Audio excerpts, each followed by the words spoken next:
कुरुक्षेत्र, जहां कभी महायुद्ध हुआ था, आज वहां शांति थी। लेकिन इस शांति के पीछे एक तूफान छिपा था। भीम अकेले खड़े थे, मानो उन्हें किसी अनहोनी का आभास हो रहा हो।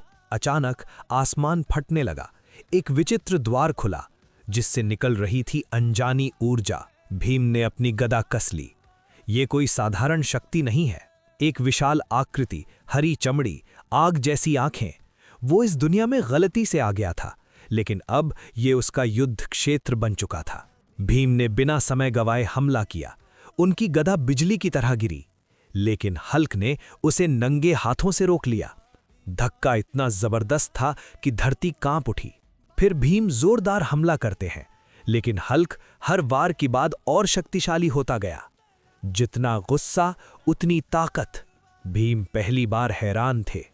भीम फिर हमला करते हैं, हमले से बचते हुए, और फिर गुस्से से भरा हुआ हल्क पूरी ताकत के साथ हमला करता है। उस भयानक वार से भीम जमीन पर गिर जाते हैं। धरती कांप उठती है। भीम को लगता है, क्या यही अंत है?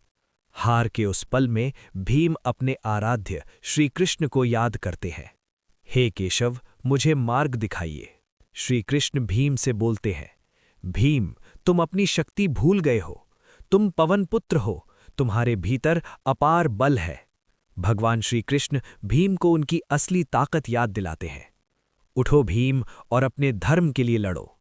और तभी भीम के भीतर शक्ति का ज्वालामुखी फूट पड़ता है।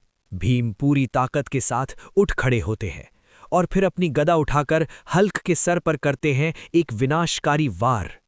जय श्री कृष्ण। उस एक वार से हल्क जमीन पर गिर पड़ता है, और फिर हल्क अपनी दुनिया में वापस गायब हो जाता है। इस तरह धर्म और विश्वास की जीत होती है।